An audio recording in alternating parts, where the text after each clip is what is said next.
Hello students, आज मैं आपके सामने एक नया प्रतिमान लेकर आई हूँ। आज हम संप्रत्यय उपलब्धि प्रतिमान के विषय में जानेंगे, कॉन्सेप्ट अटेनमेंट मॉडल। तो संप्रत्यय उपलब्धि प्रतिमान का विकास जे.एस. ब्रूनर तथा उनके सहयोगियों ने किया। इस प्रतिमान का उपयोग करके शिक्षक छात्रों को प्रत्ययों की प्रकृति की सही जानकारी प्रदान करते हैं। इस प्रतिमान का उपयोग नवीन प्रत्ययों के स्पष्टीकरण तथा व्याख्या करने में प्रभावशाली ढंग से किया जाता है। इसमें दो या अधिक वस्तुओं के मध्य समानता तथा असमानता का बोध कराते हैं। विभिन्न प्रकार के माध्यमों से तथ्यों का एकीकरण करते हुए प्रक्रिया को पूर्ण करते हैं। इस प्रतिमान का विकास मुख्यतः छात्रों में आगमन तर्क की योग्यता में वृद्धि करना है, इंडक्टिव रीजनिंग, तथा छात्रों में संप्रत्ययों को विकसित करना होता है।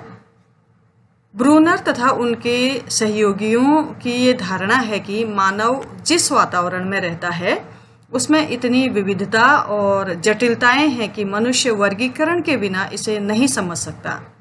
इसलिए प्रत्येक मनुष्य अपने वातावरण में पाई जाने वाली वस्तुओं को समझने का प्रयास वर्गीकरण के द्वारा करता है।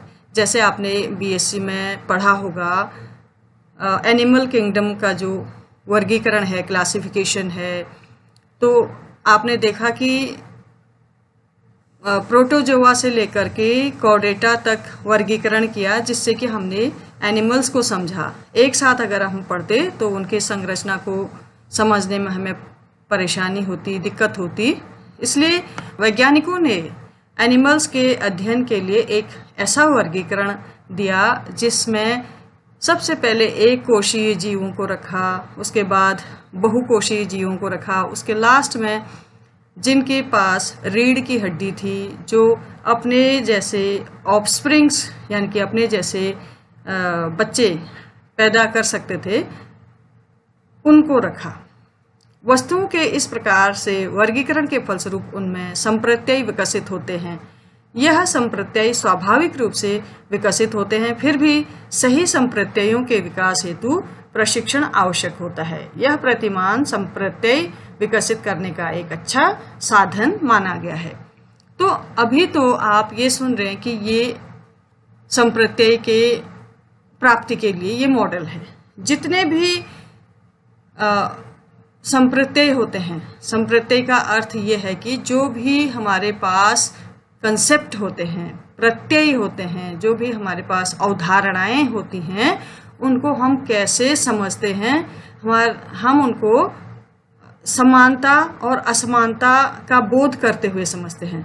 कुछ टीचर ऐसे एग्जाम्पल्स उपस्थित करते हैं जिससे कि कोई भी चीज़ अगर वो समझा रहे हैं तो उससे मिलते जुलते उदाहरण देंगे और उसके विपरीत उदाहरण देंगे, जिससे कि समानता और असमानता के माध्यम से हम उन प्रत्ययों को समझ पाएंगे। आगे की स्लाइड्स में आप इस तरह के प्रत्ययों को कैसे समझा जाए, ऐसे उदाहरणों को देखेंगे। ब्रूनर, गुडनाव और ऑस्टिन 1967 के अनुसार अवधारणा या अवधारणा कह सकते हैं आप इसको, या प्रत्यय कह सकते हैं, इसकी प्राप्ति कैसे करती हैं। उनके अनुसार उन विशेषताओं की खोज, उन प्रत्ययों में जो भी विशेषताएं हैं उनकी खोज की जाती है और उनको सूचीकरण किया जाता है, जिनका उपयोग विभिन्न श्रेणियों के उदाहरणों से गैर उदाहरणों को अलग करने के लिए किया जाता है। यानी कि जैसे हमने कोई श्रेणी एक ली तो उसके जो विशेषताएं हैं, उस श्रेणी की जो विशेषताएं हैं उससे संबंधित उदाहरणों को हम लेंगे और उससे असंबंधित उदाहरणों को हम अलग करेंगे। अवधारणा या प्रत्यय निर्माण मॉडल का जो आधार है वो आगमनात्मक है। आगमनात्मक यानी इंडक्टिव है। इंडक्टिव आप समझते हैं, जब हम उदाहरण के माध्यम से किसी प्रत्यय, किसी तथ्य, किसी अवधारणा को समझाते हैं तो उसको हम आगमनात्मक कहते हैं, इंडक्टिव मेथड कहते हैं। ये हम साइंस में भी यूज करते हैं, ग्रामर में भी यूज करते हैं, आगमनात्मक विधि, इंडक्टिव मेथड। ये हम टीचिंग के समय ये एक शिक्षण की विधि है। तो ये जो अवधारणा प्रत्यय निर्माण का जो मॉडल है, इसका बेसिस ही, इसका आधार ही आगमनात्मक है। इसके लिए छात्रों को यह तय करने की आवश्यकता होती है कि वे किस आधार पर श्रेणियां बनाएंगे, यानी कि जो भी वो प्रत्यय को पढ़ रहे हैं उसके संबंधित जो गुण हैं वो कैसे बनाएंगे। अवधारणा या प्रत्यय प्राप्ति के लिए छात्र को एक श्रेणी, कैटेगरी, उस कैटेगरी की विशेषताओं का पता लगाना होता है। उनको कैसे पता लगाएगा? उदाहरण के माध्यम से पता लगाएगा। तो उदाहरण उनको दिए जाते हैं, उस श्रेणी के जो गुण या विशेषताएं उस उदाहरण में होती हैं तो उन्हें उदाहरण कहेंगे, यानी कि पॉजिटिव एग्जाम्पलर्स कहेंगे। जिनमें उस अवधारणा या प्रत्यय की विशेषता शामिल नहीं होती है, ऐसे उदाहरणों को निगेटिव या गैर उदाहरण कहते हैं। निगेटिव एग्जाम्पलर या गैर उदाहरण कहते हैं। एग्जाम्पल भी कह सकते हैं, ब्रूस एंड जॉयसी की बुक में एग्जाम्पलर कहा गया है उनको, तो उदाहरण ही है वो। इस तरह के पाठों को बनाने के लिए हमें अपनी श्रेणी को स्पष्ट रूप से ध्यान में रखना होगा। अब आप एक उदाहरण के माध्यम से समझिए। अगर हम एक कंसेप्ट लेते हैं, विशेषण आप जानते हैं ग्रामर में विशेषण किसे कहते हैं। हमें सीधे हम इसकी डेफिनेशन ना दे करके हम ये आगमनात्मक जो विधि है इसके आधार पर पहले हम उदाहरण देंगे। तो अब हम एक प्रत्यय विशेषण पर विचार करते हैं। विशेषण एक शब्द है। कुछ ऐसे शब्दों का चयन करते हैं जो विशेषण हैं। जो विशेषण होंगे वो क्या होंगे? ऐसे उदाहरण सकारात्मक उदाहरण होंगे। और कुछ ऐसे शब्दों को हम लेंगे जिनमें जो विशेषण नहीं है, तो ये नकारात्मक उदाहरण बन जाएंगे। उदाहरण के लिए हम देखते हैं, इन 4 युग्मों पर आप ध्यान से नजर डालिए। विजयी, विजय, बड़ी कुर्सी, टूटी हुई हंसी, दर्दनाक, दर्द। ये शब्दों के 4 जोड़े हैं। अधिक जानकारी के लिए शब्दों को वाक्यों में अब हम प्रस्तुत करते हैं, यानी कि वाक्य प्रयोग करते हैं। जब हम विशेषण के साथ वाक्य प्रयोग करते, जितने भी ये शब्द दे रखे हैं यहाँ पे युग्म के रूप में, इनको हम वाक्यों में बदलते हैं, फिर आपको समझ में आ जाएगा। इसमें हम हाँ या ना में जवाब देते हैं। इस प्रतिमान में हाँ कब होगा? हमारी विजयी टीम राज्य चैंपियनशिप जीतकर स्वदेश लौटी। हमने एक वाक्य बनाया, उसमें हमने सबसे पहला शब्द विजयी लिखा। हमारी विजयी टीम राज्य चैंपियनशिप जीतकर स्वदेश लौटी। अब विजयी क्या है? एक विशेषण है, तो हमने इसको हाँ कह दिया। ये उदाहरण दे रहे हैं, हम बच्चों के सम्मुख प्रस्तुत कर रहे हैं। विशेषण बताने से पहले हम इसको हमने हाँ कहा, हाँ में रखा है। हाँ या ना 2 कैटेगरी हमने बनानी है। हाँ में हमने किसको रखा है? इसको रखा। अब नहीं वाली कैटेगरी में हमने रखा है, हम अपनी विजय के बाद सीनेटर जोन्स ने एक शानदार भाषण दिया। अब विजय क्या है? एक शब्द है, लेकिन ये विशेषण नहीं है, इसलिए हमने इसको नहीं में रखा है। हाँ वाली कैटेगरी में दूसरा वाक्य है, टूटा हुआ हाथ धीरे धीरे ठीक हुआ। हाथ कैसा है? टूटा हुआ, यानी कि हाथ की विशेषता बता रहा है, टूटा हुआ है। तो टूटा हुआ जो शब्द, इसमें टूटी हुई कुर्सी या टूटा हुआ हाथ एक ही बात है, विशेषण है। तो दूसरा इसका निगेटिव एग्जाम्पलर है, नहीं उसकी हंसी ने कमरा भर दिया। क्योंकि हंसी विशेषण नहीं है, एक शब्द है। हंसी एक शब्द है, विशेषण नहीं है, इसलिए इसको नहीं में डाला गया है। अब हाँ में किसको डाला है? बड़ा ट्रक धीरे धीरे, जैसे बड़ी कुर्सी वाला युग में से बड़ा लिया है शब्द, बड़ी कह सकते हो, बड़ा कह सकते हो। उदाहरण, बड़ा ट्रक धीरे धीरे खलिहान में जा घुसा। कैसा ट्रक? बड़ा ट्रक। ट्रक की विशेषता बता रहा हो, कैसा है? बड़ा है, लंबा, छोटा, बड़ा, बड़ी। तो बड़ा ट्रक क्या करा? धीरे धीरे खलिहान में जा घुसा। अब नहीं वाला अगला, वह कृतज्ञता पूर्वक कुर्सी पर बैठ गई। अब कुर्सी क्या है? एक वस्तु है, नाउन है, ये विशेषण तो नहीं है। हाँ वाला उदाहरण और है, दर्दनाक जुदाई को सहना पड़ा। अब जुदाई कैसी? दर्दनाक। नहीं में उसने क्या रखा है अगला एग्जाम्पलर, उसे अपने टखने में तेज दर्द महसूस हुआ। अब दर्दनाक क्या है? विशेषण है, दर्द से बना है। दर्द क्या है? शब्द है।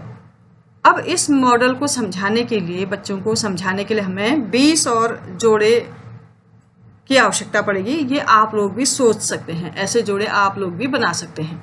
अंतिम गतिविधि ये होगी कि छात्रों से उनकी सोच का वर्णन करने के लिए कहा जाएगा कि वो क्या सोच रहे हैं, कैसे वो अवधारणा तक पहुंचे। वह ये शेयर करें कि उन्होंने दी गई जानकारी का उपयोग कैसे किया। अब वो देख रहे हैं ना कि कौन सा विशेषण है, कौन सा विशेषण नहीं है, उन्होंने देखा है उसको, तो वो क्या सोच रहे हैं वो बताएंगे। वो अपने मन में हाइपोथेसिस बनाएंगे, परिकल्पना बनाएंगे। हम छात्रों से विशेषणों की तुलना करवाएंगे, वाक्यों की जांच करवाएंगे, रेखांकित जो डार्क येलो से लिखा है शब्दों पर ध्यान देने के लिए कहेंगे। तो फिर हम उन्हें सकारात्मक और नकारात्मक उदाहरणों के कार्यों की तुलना करने का निर्देश देते हैं। जो हाँ है वो सकारात्मक उदाहरण है, जो ना में है वो नकारात्मक उदाहरण है। अब इनकी तुलना करने के लिए कहते हैं। सकारात्मक उदाहरणों में उनके द्वारा वाक्य में किए गए कार्य में कुछ समानता है। नकारात्मक उदाहरण अलग अलग काम करते हैं। हम छात्रों से इस बारे में नोट्स बनाने के लिए भी कहते हैं कि वो अपनी कॉपी में लिखें और लिखें कि क्या हो रहा है। फिर हम उदाहरणों के और सेट प्रस्तुत करते हैं इस मॉडल में। विशेषण को समझाने के लिए आप और कई उदाहरण दे सकते हैं ना, और उनसे पूछते हैं कि क्या उनके पास अभी भी वही विचार है या क्या वो अभी भी वही सोच रहे हैं कि पहले जो सोच रहे थे कि ये विशेषण है, ये किसी वस्तु की विशेषता बता रहा है। यदि नहीं तो हम पूछते हैं कि वे अब क्या सोच रहे हैं। हम उदाहरण प्रस्तुत करना जारी रख सकते हैं जब तक कि अधिकांश छात्रों के पास यह विचार न हो कि वे क्या सोचते हैं। हम छात्रों में से एक को अपना विचार शेयर करने के लिए कहते हैं कि वह इस पर कैसे पहुंचा, कि वो इस नतीजे पर कैसे पहुंचा कि वो विशेषण है। फिर अन्य छात्र विशेषण है अभी नहीं कहेंगे, वो ये कहेंगे कि ये इसमें उसकी विशेषता को बता रहा है, उस वाक्य में कुछ जोड़ रहा है। या फिर अन्य छात्र अपने विचार शेयर कर सकते हैं। हम और कुछ उदाहरण देते हैं। धीरे धीरे छात्र इस बात से सहमत होते हैं कि प्रत्येक सकारात्मक उदाहरण किसी शब्द के अर्थ में कुछ जोड़ रहा है। हम कुछ और वाक्य प्रदान करके और छात्रों से उन शब्दों की पहचान करने के लिए कहते हैं जो हमारी अवधारणा से संबंधित है। हम और उनको और उदाहरण देते हैं जो हमारे विशेषण कॉन्सेप्ट हमने लिया है, इससे जो रिलेटेड है उससे रिलेटेड और भी एग्जाम्पल्स उनको देते हैं। जब वह ऐसा कर लेते हैं तब हम उन्हें उस अवधारणा का नाम देने को कहते हैं कि वो क्या है, विशेषण है, विशेषता बता रहा है, और उन्हें उस अवधारणा की परिभाषा पर सहमत होने के लिए कहते हैं। तो लास्ट में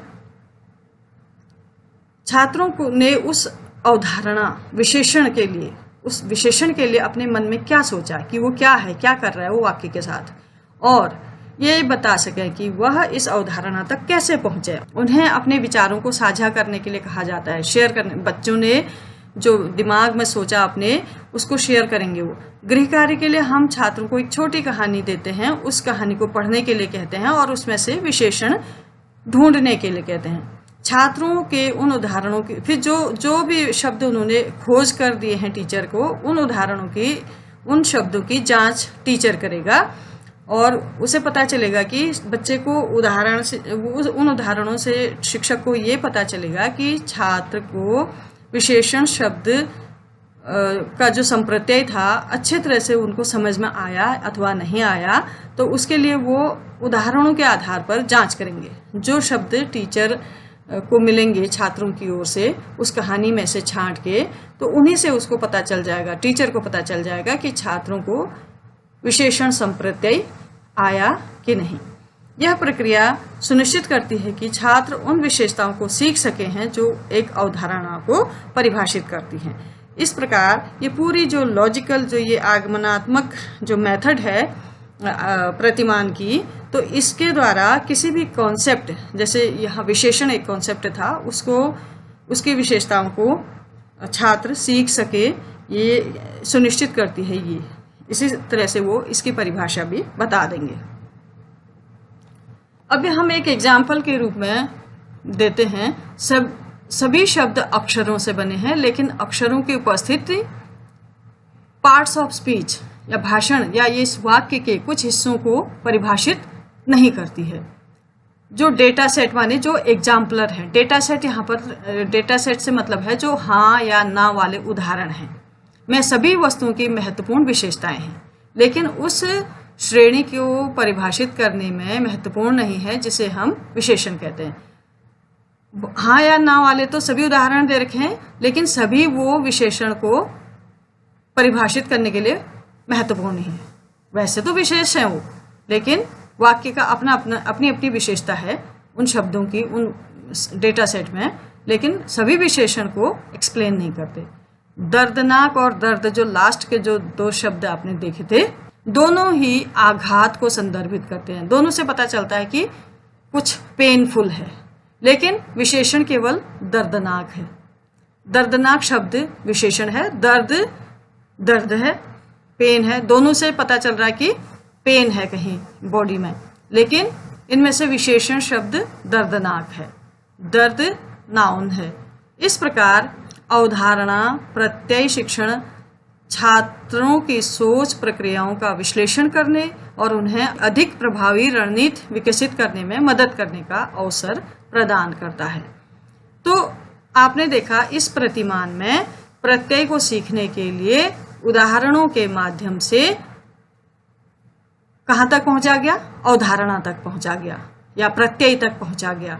आगमन विधि में भी यही होता है, इसलिए इस प्रतिमान का आधार क्या है? आगमनात्मक तर्क है इसका आधार। संप्रत्यय मुख्यतः तीन तत्वों से मिलकर बना होता है। कोई भी कॉन्सेप्ट तीन प्रमुख तत्वों से मिलकर बना होता है। पहला तत्व है उदाहरण, दूसरा तत्व है गुण, तीसरा तत्व है गुण धर्म। अब उदाहरण क्या है? उदाहरण जैसे जब हम डेटा कलेक्शन करते हैं, आंकड़ों का सेट, जो डेटा सेट आपने अभी सुना हाँ या नहीं का जो हमने उदाहरण दिए, वो आंकड़े हैं, वो डेटा सेट हैं, उदाहरण हैं, एग्जाम्पलर हैं। तो श्रेणी कैटेगरी जो है नमूनों का सबसेट या संग्रह है, जो ये एक या अधिक विशेषताओं को साझा करता है। जो विशेषताएं नकारात्मक उदाहरणों में नहीं होती हैं, आपने देखा होगा जो सकारात्मक उदाहरण हैं उनमें उस कैटेगरी की विशेषताएं होती हैं। यहाँ पर हमारी कैटेगरी क्या थी? विशेषण। विशेषण की जो विशेषता थी वो सकारात्मक उदाहरणों ने प्रदर्शित की, लेकिन जो विशेषण की विशेषता नहीं प्रकट कर रहे थे वो क्या थे? वो नकारात्मक उदाहरण थे। सकारात्मक और नकारात्मक उदाहरण से आप ये समझें कि सकारात्मक यहाँ पर जो भी हम प्रत्यय ले रहे हैं उसकी विशेषता प्रकट करेगा, और नकारात्मक उदाहरण ये विशेषता प्रकट नहीं करेगा, तो इसको श्रेणी कहेंगे। अब सकारात्मक उदाहरणों की नकारात्मक उदाहरणों के साथ तुलना करके अवधारणा या श्रेणी सीखी जाएगी। वो कंसेप्ट या वो उस कंसेप्ट के क्या क्वालिटीज हैं, क्या गुण हैं, उनको सीखा जाएगा।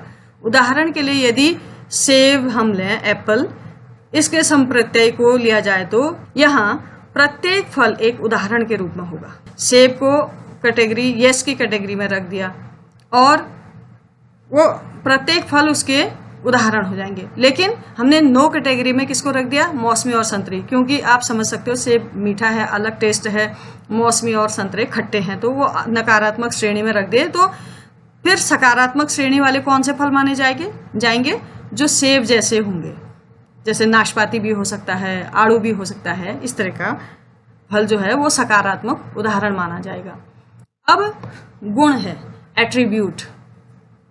आंकड़ों के सभी आइटमों में जो होते हैं, आंकड़ों के सभी आइटम माने जो भी उदाहरण हैं, सब में विशेषताएं होती हैं और हम इन्हें विशेषताओं के रूप में संदर्भित करते हैं। उदाहरण के लिए राष्ट्रों के पास सीमाएं हो, जो भी देश होते हैं उनकी सीमाएं होती हैं, उनमें लोग होते हैं, सरकार होती है, उनके जो सहमत क्षेत्र है उसमें सरकारें, लोग, सीमाएं, सरकार, लोग और सीमाएं होती हैं। एक राष्ट्र अन्य राष्ट्रों के साथ व्यवहार कर सकता है, जैसे ट्रेड के लिए कर सकता है। शहरों की सीमाएं भी होती हैं। राष्ट्र के अंतर्गत क्या होते हैं? शहर, सिटीज, उनकी भी सीमाएं होती हैं, लोग भी होते हैं, सरकारें भी होते हैं, लेकिन वे स्वतंत्र रूप से अन्य देशों के साथ व्यवहार नहीं कर सकते, क्योंकि उनका राष्ट्र करेगा। राष्ट्र के अंतर्गत ही शहर होते हैं। शहर अपने आप किसी विदेश नीति पर किसी दूसरे राष्ट्र से बातचीत नहीं कर पाएगा, लेकिन राष्ट्र कर सकता है।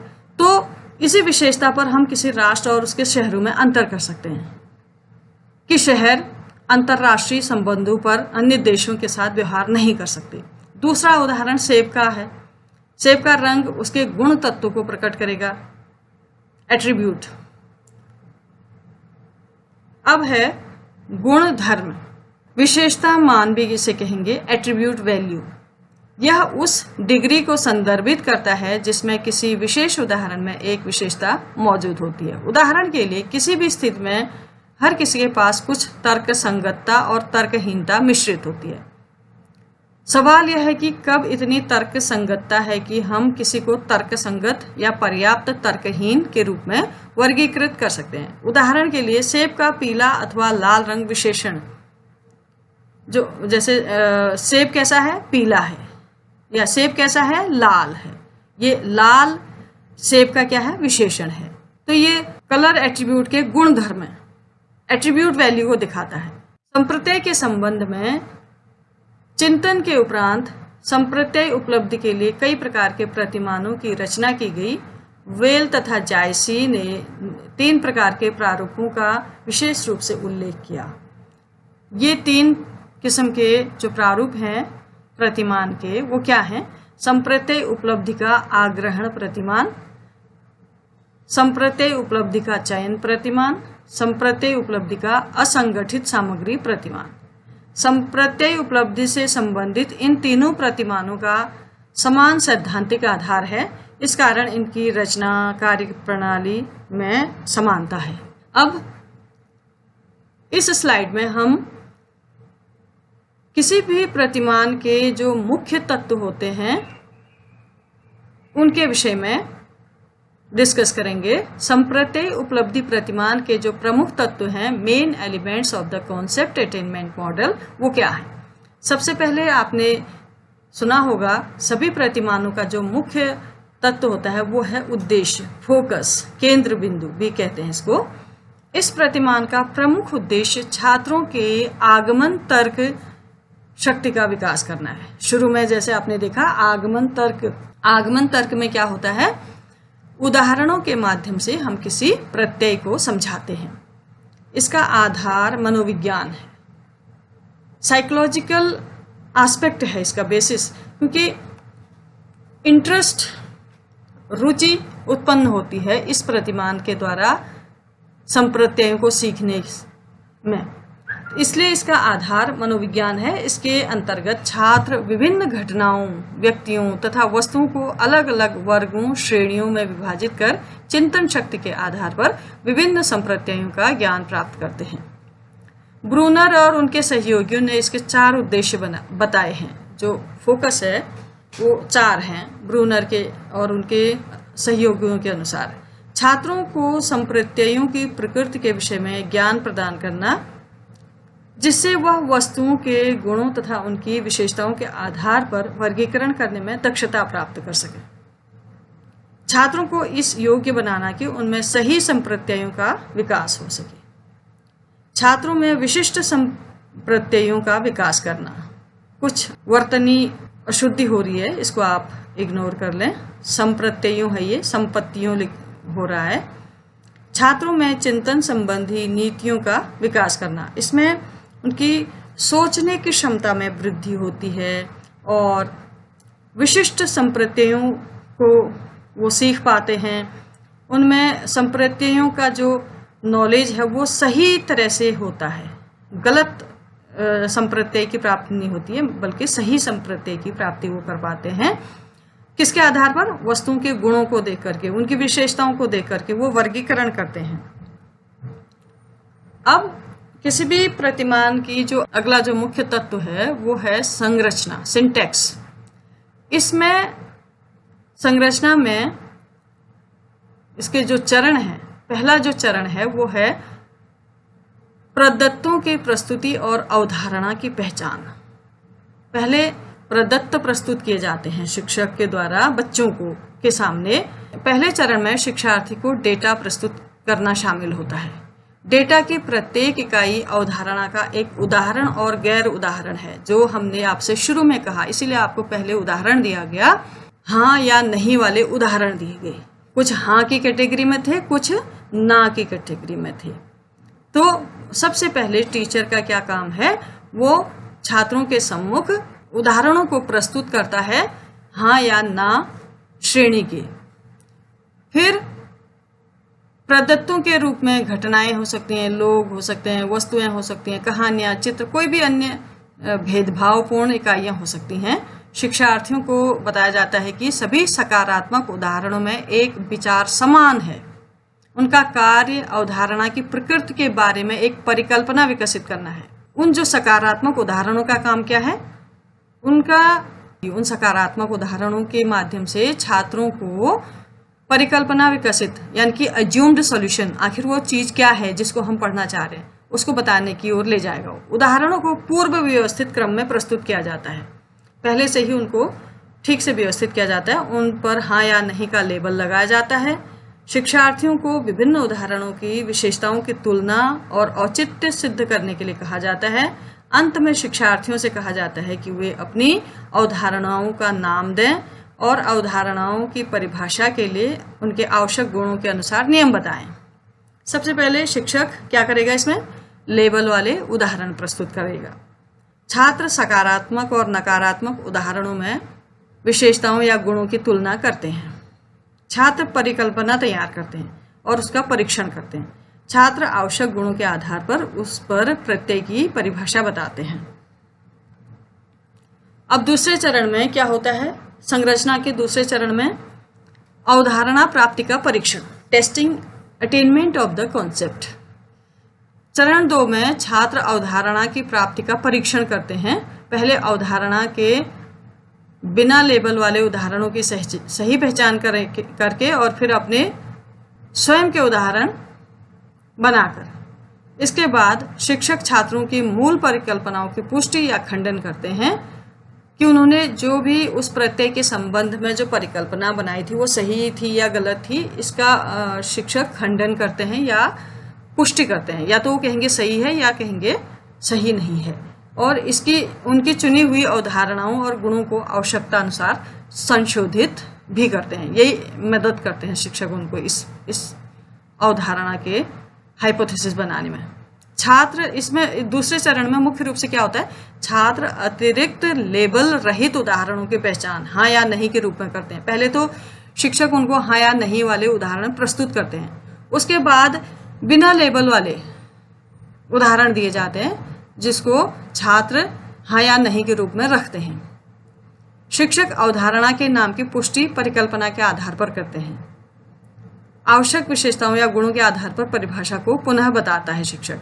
छात्र उदाहरण उत्पन्न करते हैं और भी मतलब उसको देख करके उन हाँ या नहीं टाइप के उदाहरणों को देख करके छात्र अपने उदाहरण भी प्रस्तुत करते हैं कि इसका ये भी हो सकता है। तीसरी जो फेज है वो है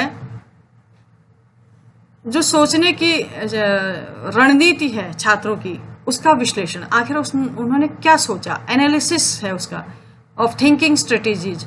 जिस प्रकार की उनकी सोचने की रणनीति है उसका विश्लेषण होता है तीसरे फेज में। छात्र उन रणनीतियों का विश्लेषण करना शुरू करते हैं जिनके द्वारा वे अवधारणा प्राप्त करते हैं। कुछ शिक्षार्थी शुरू में व्यापक निर्माणों का प्रयास करते हैं और धीरे धीरे क्षेत्र को संकीर्ण करते हैं, यानी कि पहले बहुत ज़्यादा हाइपोथेसिस देंगे, वो अच्छी भी हो सकती हैं, सही भी हो सकती हैं, गलत भी हो सकती हैं। धीरे धीरे वो और स्पेसिफिक होती जाती हैं और अच्छा वो करते जाते हैं। अन्य अधिक असतत निर्माणों से शुरू होते हैं। शिक्षार्थी अपने पैटर्न का वर्णन करते हैं, उन्होंने जो सोचा उसको डिस्क्राइब करते हैं, चाहे उन्होंने विशेषताओं या अवधारणाओं पर एक बार या कई बार ध्यान केंद्रित किया हो, और जब उनकी परिकल्पना की पुष्टि नहीं हुई तो उसके बाद क्या हुआ, क्या उन्होंने रणनीति बदली, धीरे धीरे वे विभिन्न रणनीतियों की प्रभावशीलता की तुलना कर सकते हैं। छात्र सोचते हैं कि ये जो हाँ वाले उदाहरण हैं ये कैसे हाँ हैं और जो ना वाले उदाहरण हैं वो क्यों ना हैं। तो इस पर वो सोचते हैं, फिर उस पर हाइपोथेसिस बनाते हैं। छात्र अपने विचारों की चर्चा करते हैं इस फेज में कि हमने क्या क्या सोचा। छात्र परिकल्पनाओं और विशेषताओं की भूमिका पर चर्चा करते हैं। एट्रीब्यूट्स, विशेषताओं माने गुण, एट्रीब्यूट्स। छात्र परिकल्पना के प्रकार और संख्या पर चर्चा करते हैं कि उसने कितनी परिकल्पनाएं बनाई, कितनी एक्सेप्ट हुई, कितनी रिजेक्ट हुई। अब है तीसरा जो मुख्य तत्व है इस प्रतिमान का, कॉन्सेप्ट अटेनमेंट मॉडल का, सामाजिक प्रणाली या सोशल सिस्टम। अवधारणा प्राप्ति मॉडल के साथ पढ़ाने से पहले शिक्षक किसी अवधारणा को चुनेगा, कोई एक कॉन्सेप्ट को लेगा। चुनी गई अवधारणा के लिए सामग्री को सकारात्मक और नकारात्मक उदाहरणों में व्यवस्थित और अनुक्रमित करेगा। वो फिर उस प्रत्यय के लिए सकारात्मक और नकारात्मक उदाहरण बनाएगा, उनको अरेंज करेगा, सिस्टमैटिक वे में रखेगा। अधिकांश शिक्षण सामग्री, विशेष रूप से पाठ्य पुस्तकें, इस तरह से डिजाइन नहीं की जाती हैं कि शैक्षिक मनोवैज्ञानिकों द्वारा वर्णित अवधारणा सीखने की प्रकृति से मेल खाती हो। जनरली कोई भी बुक ऐसी नहीं होती है कि उसमें पॉजिटिव और नेगेटिव एग्जाम्पलर दिए हों, वो मनोवैज्ञानिक ढंग से नहीं बनी होती है, लेखक अपने हिसाब से लिखता है। लेकिन यहाँ पर अगर हम कॉन्सेप्ट अटेनमेंट मॉडल का प्रयोग करते हैं तो इसके लिए शिक्षक को बहुत काम करना पड़ता है। शिक्षक को सकारात्मक और नकारात्मक उदाहरण बनाने पड़ते हैं, उनको व्यवस्थित करना पड़ता है, उनको सिस्टमैटिक वे में रखना पड़ता है, क्रम से रखना पड़ता है, अनुक्रमित करता है। शिक्षक ज़्यादातर मामलों में शिक्षकों को उदाहरण तैयार करना होता है, पाठ और अन्य स्रोतों से वो तैयार करता है, विचार और सामग्री छांटनी होती है, उसे इस तरह से डिजाइन करना होता है कि अवधारणा के गुण और सकारात्मक और नकारात्मक उदाहरण स्पष्ट हो सकें। अवधारणा प्राप्ति मॉडल का उपयोग करते समय शिक्षक एक रिकॉर्डर के रूप में कार्य करता है। वो रिकॉर्ड भी रखता जाता है किसने कितनी हाइपोथेसिस बनाई। अवधारणाओं के गुणों के आधार पर परिकल्पनाओं के लिए वो निर्देशन का कार्य करता है, छात्रों के लिए पथ प्रशस्त करता है। शिक्षक आवश्यकता अनुसार अतिरिक्त उदाहरण भी देता है। अवधारणा प्राप्ति गतिविधि के दौरान शिक्षक के 3 प्रमुख कार्य होते हैं। एक तो होता है रिकॉर्ड रखना, दूसरा होता है प्रेरित करना, छात्रों को प्रेरित करता है, भाई बनाओ, हाइपोथेसिस बनाओ, क्या हो सकता है और मतलब कैसे है ये सकारात्मक उदाहरण और ये नकारात्मक उदाहरण क्यों है, इसके विषय में वो उनको मोटिवेट करता है। और अतिरिक्त प्रदत्त या आंकड़े प्रस्तुत करता है, और भी एडिशनल जो एग्जाम्पल्स हैं उनको वो देता है उसको समझने के लिए, उस कॉन्सेप्ट को समझने के लिए। अवधारणा प्राप्ति के प्रारंभिक चरणों में उदाहरणों का बहुत अच्छे ढंग से संरचित होना आवश्यक होता है, क्योंकि शुरू में छात्रों को समझ में आ सके, इसलिए उदाहरण बहुत अच्छे ढंग से बने होने चाहिए, संरचना बहुत अच्छी तरह से होनी चाहिए। हालांकि कोऑपरेटिव लर्निंग शिक्षण प्रक्रियाओं का भी सफलतापूर्वक उपयोग किया जा सकता है। मतलब आपस में छात्र एक दूसरे के साथ अपने विचारों को साझा करके भी इसमें सीख सकते हैं, जिसको हम सहकारी शिक्षण या कोऑपरेटिव लर्निंग भी कहते हैं। इसमें शिक्षक छात्रों को प्रेरित करते हैं और प्रत्यय के निर्माण तथा विश्लेषण में मार्गदर्शन करते हैं। शिक्षक का इस प्रतिमान में महत्वपूर्ण स्थान है, क्योंकि वही छात्रों के सामने विभिन्न प्रदत्त रखता है, उदाहरण रखता है, योजना बनाता है, छात्रों को निर्देशित करता है। इसमें शिक्षक का प्रमुख उद्देश्य छात्रों को प्रत्यय निर्माण में सहायता देना होता है। अब इस प्रतिमान में जो प्रतिक्रिया है उसके क्या सिद्धांत हैं, प्रिंसिपल्स ऑफ रिएक्शन। शिक्षक पहला है, शिक्षक छात्रों के द्वारा बनाई गई परिकल्पनाओं पर चर्चा कराने में सहयोग करते हैं। अध्यापक विद्यार्थियों द्वारा बनाई गई परिकल्पनाओं का उचित रिकॉर्ड रखते हैं। छात्रों द्वारा बनाई गई परिकल्पनाओं का शिक्षक द्वारा उचित महत्व दिया जाता है, वो उनको डिस्करेज नहीं करता, चाहे वो सही बनी हो या गलत बनी हो। अध्यापक विद्यार्थियों को उनके द्वारा बनाए गए संप्रत्यय और व्यूह रचनाओं का समुचित विश्लेषण करने में सहायता करता है। जो भी छात्रों ने कॉन्सेप्ट बनाया है या जो स्ट्रेटेजी बनाई है वो उसका विश्लेषण करने में हेल्प करता है। शिक्षक छात्रों को एक परिकल्पना को दूसरे के विरुद्ध संतुलित करने में सहायता करता है। यानी कि छात्रों ने जो भी परिकल्पनाएं बनाई हैं उनको आपस में उसको समझाने में हेल्प करता है कि ये परिकल्पना इस कॉन्सेप्ट से मेल खाती है या नहीं खाती है, या समानता असमानता के साथ उसको समझाता है। छात्रों को उदाहरणों की विशिष्ट विशेषताओं पर ध्यान केंद्रित करने में सहायता करता है। छात्रों को उनकी सोच रणनीतियों थिंकिंग स्ट्रेटेजीज पर चर्चा करने और उनका मूल्यांकन करने में सहायता करता है। मूल्यांकन प्रणाली, अवलंब प्रणाली, सपोर्ट सिस्टम, लास्ट इसका जो प्रमुख तत्व है वो है मूल्यांकन प्रणाली। मूल्यांकन प्रणाली में संप्रत्यय उपलब्धि प्रतिमान के द्वारा शिक्षण हेतु अतिरिक्त सहायता की आवश्यकता पड़ती है, जो इस प्रकार हो सकती है। संप्रत्यय उपलब्धि प्रतिमान के द्वारा शिक्षण हेतु अतिरिक्त सहायता की आवश्यकता पड़ती है, जो इस प्रकार हो सकती है। संप्रत्यय की उपलब्धि हेतु सकारात्मक और नकारात्मक प्रकृति के कुछ विशेष उपयुक्त उदाहरण चाहिए होते हैं। श्यामपट्ट या अन्य ऐसा साधन जिस पर विद्यार्थियों के उत्तरों को लिखा जा सके, जिन्हें वह हाँ या ना लेबल से युक्त उदाहरणों, विशेषताओं, गुणों को बताने के लिए देते हैं। इस प्रतिमान के मूल्यांकन में निबंधात्मक तथा वस्तुनिष्ठ परीक्षाओं की मदद ली जाती है और इनके द्वारा मूल्यांकन, सुधार तथा परिवर्तन के माध्यम से नवीन प्रत्यय के विषय में सूचना दी जाती है। इस प्रतिमान के अंतर्गत छात्रों को पूर्व प्रत्ययों की निष्पत्ति करनी होती है। उपलब्धि से मतलब है अचीव करना होता है, ना कि नवीन प्रत्ययों की खोज जो पहले से दे रखे हैं। जैसे विशेषण समझाना है तो उसी प्रत्यय की उपलब्धि करनी होती है, नए तत्वों की खोज नहीं करनी होती है। प्रत्ययों के समुचित बोध के लिए मूल्यांकन प्रणाली अत्यंत उपादेय है। संप्रत्यय उपलब्धि प्रतिमान की उपयोगिता। इस स्लाइड में हम application of concept attainment model के विषय में जानेंगे। आगमन तर्क प्रणाली और क्रमबद्ध चिंतन पर आधारित यह प्रतिमान उदाहरणों की सहायता से संप्रत्यय शिक्षण का उपयोगी तरीका प्रस्तुत करता है। यह प्रतिमान अज्ञात संप्रत्ययों से परिचित कराने की अच्छी विधि है। जो संप्रत्यय हमको नहीं आते, जो कॉन्सेप्ट हमें नहीं आते हैं, उन्हें समझाने के लिए ये मॉडल बहुत ही उपयोगी है। उदाहरणों के आधार पर जब प्रत्यय को सीखते हैं और समझने का प्रयास करते हैं, तब यह प्रतिमान अधिक उपयोगी होता है। उदाहरणों के आधार पर ना जब हम एग्जाम्पल्स देते हैं तो यहाँ पर हम सकारात्मक और नकारात्मक उदाहरण देते हैं, उनमें समानता असमानता देखते हैं, उसके आधार पर हम किसी कॉन्सेप्ट को सीखते हैं। यह प्रतिमान उन सभी विषयों में जिनमें प्रत्यय निर्माण के अवसर अधिक होते हैं उपयोगी सिद्ध होता है। जैसे बहुत से कॉन्सेप्ट होते हैं, साइंस में भी बहुत कॉन्सेप्ट होते हैं, मैथ्स में भी बहुत कॉन्सेप्ट होते हैं, तो उन विषयों में बहुत उपयोगी होता है। इस प्रतिमान का प्रयोग सभी विषयों के शिक्षण में सफल पाया गया है तथा सभी स्तरों पर उपयोगी सिद्ध हुआ है। वैसे भी आपने देखा होगा आगमन विधि जो है साइंस और मैथ्स टीचिंग में बहुत उपयोगी है। उसी कारण से यह प्रतिमान प्रत्ययों के सीखने के लिए अत्यंत उपयोगी है, क्योंकि इन विषयों में प्रत्यय बहुतायत से होते हैं।